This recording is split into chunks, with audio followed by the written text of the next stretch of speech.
सुरती मूल ठिकाना जाने, ताहे खोजे बैरागिया।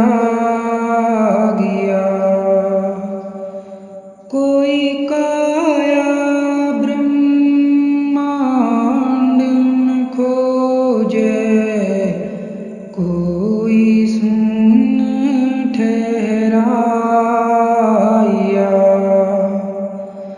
कोई त्रिकुटी में ध्यान लगावे, गगन गुफा में आया। कहाँ काया ब्रह्मांड में खोजे, कहाँ सुन ठहराया। पिंड ब्रह्मांड दो से न्यारा, कहो कैसे लख पाया। कहो कैसे लख पाया। सतनाम साहेब बंदगी। सुरती मूल ठिकाना जाने, ताहे खोजे बैरागिया। साहब कह रहे हैं कि सुरती का जो मूल ठिकाना होता है, जो उसका मूल स्थान होता है, संसार के जीव उसे खोजते हैं। लेकिन संसार में इस तरह की बातों का इतना ज़्यादा भ्रम फैल गया है कि लोग सिर के ऊपर ध्यान लगवाते हैं अलग अलग पंथों में।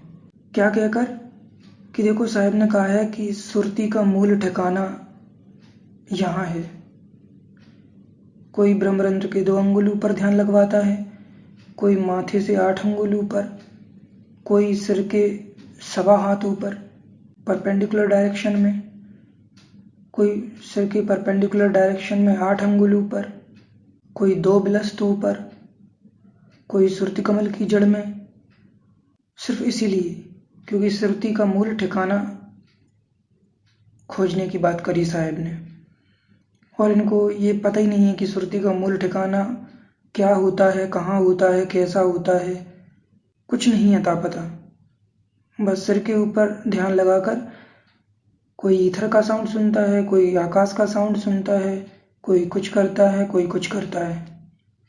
और इस बात की चेतावनी साहब अगली लाइन में दे रहे हैं कि ये नहीं करना है। क्या कह रहे हैं कि कोई काया ब्रह्मांड में खोजे, कोई सुन ठहराइया। कोई शरीर में खोजता है और कोई ब्रह्मांड में।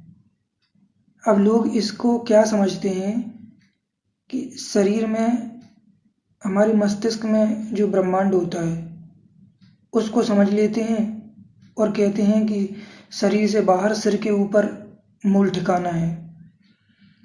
जबकि यहाँ पर लिखा है कि कोई काया, काया मतलब पूरी काया, पैर के नाखून से लेकर सिर की चोटी तक, ये सब काया के अंतर्गत आ गया। अब आगे जो ब्रह्मांड लिखा गया है वो बाहरी ब्रह्मांड की बात हो रही है, हम जिसमें रह रहे हैं, हम जो देख रहे हैं ये सब अपने चारों ओर, ये ब्रह्मांड ही है। यहाँ पर नहीं है सुरती का मूल ठिकाना। तुम कितना भी सिर के ऊपर ध्यान लगाते रहो, परमात्मा नहीं मिलेगा। कोई सुन्न ठहराइया। और कुछ लोग क्या करते हैं, हठ योग करके, पूरक रेचक कुंभक करके सुषुम्ना में चले जाते हैं। सुषुम्ना में हठ योग करके जाओगे तो आप कहाँ पहुँचोगे? मन की सूक्ष्म अवस्थाओं में। और मन की सूक्ष्म अवस्था क्या होती है? शून्य। तो हठ योग करके सुषुम्ना में स्थित नहीं होना होता है। सहज साधना में सहजता से हमें सांसों का स्मरण करके अपनी सांसों की गति कम करनी होती है केवल। और जैसी सांसों की गति कम होती है और यदि हमने सतता धारण कर रखी है तो परमात्मा खुद ही हमारी सांसें उलटते हैं और हमें सुषुम्ना में स्थित करके हमारी सूरत को खींच ले जाते हैं धुरी की तरफ। ये अंतर होता है। सहजता के दृष्टिकोण से सुषुम्ना का मतलब होता है सुस्त मन, और हठ योग के दृष्टिकोण से सुषुम्ना का मतलब होता है सूक्ष्म मन। हठ योग करोगे तो मन की सूक्ष्म अवस्थाओं में जाओगे, और मन की लास्ट स्टेज होती है शून्य। तो ऐसे परमात्मा नहीं मिलता है। परमात्मा केवल मन मृतक करने पर ही मिलता है। सुस्त मन का मतलब होता है उदासीन मन। जब आपका मन संसार से उदासीन हो जाता है, मृतक हो जाता है, उसके बाद ही परमात्मा आपकी सहायता करता है। अपने अपने चोर को सब कोई डारो मार, मेरा चोर मुझे मिले सर्वस डारूं वार। ये वाणी मैं आपको बता चुका हूं ना पिछले किसी सत्संग में, तो समझो इन चीजों को, ठीक है। और आगे क्या कह रहे हैं कि कोई त्रिकुटी में ध्यान लगावे गगन गुफा में आइया। अब जब ऊपर वाली लाइन में मना कर दिया साहब ने कि काया में नहीं है, तो तुम त्रिकुटी में ध्यान लगाकर कहाँ जाओगे? काया में ही तो आपकी अटैचमेंट रहेगी। गीता में यही बात बताई गई है कि अंत काले चा मावे स्मरण मुक्ता कलयब्रह्म या प्रयाति शामद भावम यास्ति नास्त्र संशया, कि अंत समय में आपकी सूरत जहाँ रहती है आपकी वैसी ही गति होती है। तो अब तुम शरीर के किसी बिंदु पर ध्यान लगाओगे तो आपकी गति शरीर में ही रहेगी, क्योंकि आपका अटैचमेंट शरीर से रहा। आपका जो संधि विच्छेद होना था वो हुआ ही नहीं। यहाँ पर आगे जो कहा गया है कि गगन गुफा में आइया, मतलब त्रिकुटी में ध्यान लगा के गगन गुफा में आकर भी तुम कुछ नहीं कर पाओगे। साहिब ऐसा कह रहे थे। यहाँ पर गगन गुफा का मतलब कुछ और है, क्योंकि आप शरीर के ऊपर ध्यान लगा रहे हो, शरीर के किसी बिंदु पर ध्यान लगा रहे हो, तो आप की सूरत जहाँ भी ठहरेगी वो मन कल्पित वस्तु होगी, क्योंकि ये शरीर की जो रचना है वो डुप्लीकेट है। अविगत की रचना का प्रतिबिंब माया ने ब्रह्मांड में डाला, और फिर ब्रह्मांड का प्रतिबिंब दोबारा से इस पिंड में डाला। तो अब तुम इस पिंड में, इस शरीर के किसी बिंदु पर ध्यान लगाकर कहाँ जाओगे? डुप्लीकेट रचना में। शरीर में भी गगन गुफा है, ब्रह्मांड में भी गगन गुफा है, ब्रह्मांड के बाहर भी गगन गुफा है। अब कौन सी गगन गुफा की बात हो रही है ये लोगों को समझ नहीं आता है। जैसे ये वाणी है, इसमें साहिब क्या कह रहे हैं कि रस गगन गुफा में अजर झरे। यहाँ पर गगन गुफा का मतलब कुछ और है, इसलिए यहाँ पर कहा जा रहा है कि रस गगन गुफा में अजर झरे। जैसे इस वाली वाणी में मैंने आपको दिखाया था, अविगत से चला आया। इसमें क्या कहा जा रहा है कि अधर दीप नहीं गगन गुफा में, तहाँ निज वस्तु हमारा।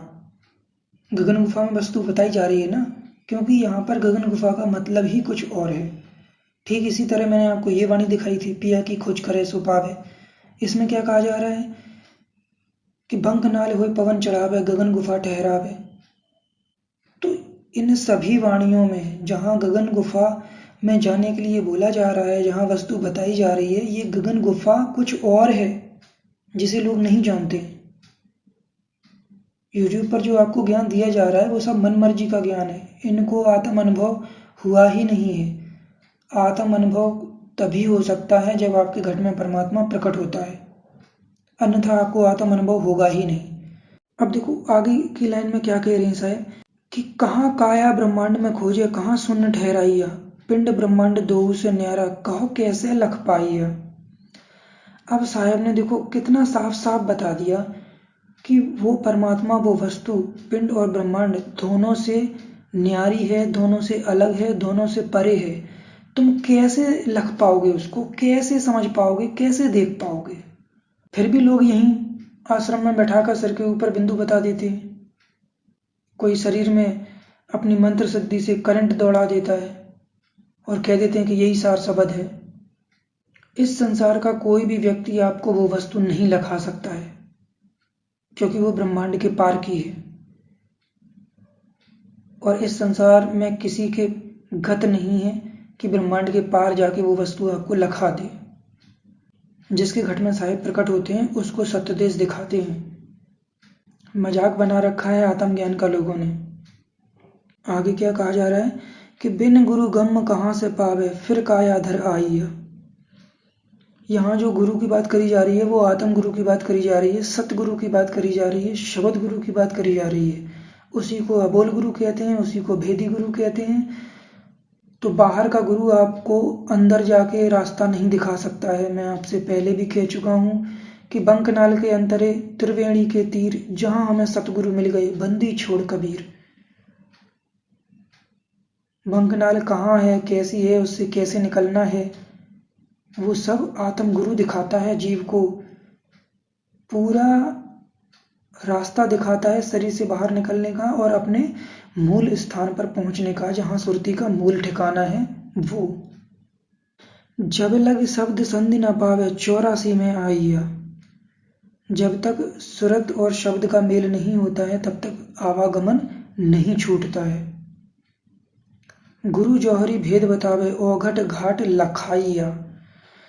कौन सा गुरु है? आत्म गुरु है, ना कि कोई व्यक्ति। ओघट घाट लखाइया, मैं आपको बता चुका हूं कि लिखा पढ़ी की है नहीं, देखा देखी बात। दूल्हा दुल्हन मिल गई, फीकी पड़ी बारात। वो आत्म गुरु लखाता है उस वस्तु को। सुरत संयोग शब्द सहदानी, गुरु गम लोक पठाइया। कौन सा गुरु सतलोक पठा रहा है, सतदेश पठा रहा है? कौन सा गुरु भेज रहा है? यहाँ ये जो आश्रम खोल के बैठे हैं, इनकी गत है? ये खुद नहीं गए कभी, ये आपको क्या भेजेंगे वहां पे? अगम हता गुरु गम किया, पल में दिया लखाए। कोट जन्म का रास्ता, पल में दिया पहुँचाए कबीरा, पल में दिया पहुँचाए। साहेब सूरत को खींच ले जाते हैं। पलक झपकते ही आपको पता भी नहीं चलेगा कि कब आप सत्यदेश पहुंच गए। एक लब ना टूटी रील, साहेब खींचे कई 100 मील। कोटि ज्ञान से भिन्न पसारा, सुनो मूल निज वाणियां। साहेब कह रहे हैं कि दुनिया भर का ज्ञान इस संसार में फैला दिया गया है मनमुखी लोगों के द्वारा। जो मैं मूल वाणी बता रहा हूं उसको सुनो, उसको समझो। जही प्रताप से हंसा उगरे, सो गति अगम निशानियां। जिसके प्रताप से जीव हंस मुक्त होता है वो गति अगम की निशानी है। अगम मतलब जहां पहुंचा ना जा सके, जिसे जाना ना जा सके। या तो संधि सबय से न्यारी, लेव हंस पहचानिया। ये जो सुरत शब्द का मेल है ये बहुत न्यारा है। इसको वही समझ सकता है जिसको परमात्मा बताता है। सोई जाने जे देव जनाई, जानत तुम्हें तुम्ही हो जाई। इस संसार का कोई भी व्यक्ति आपको वो चीज नहीं लखा सकता है। कहें कबीर सुनो हो धर्मनी, छूटे नरक की खानियां। तब आपका आवागमन मिटता है।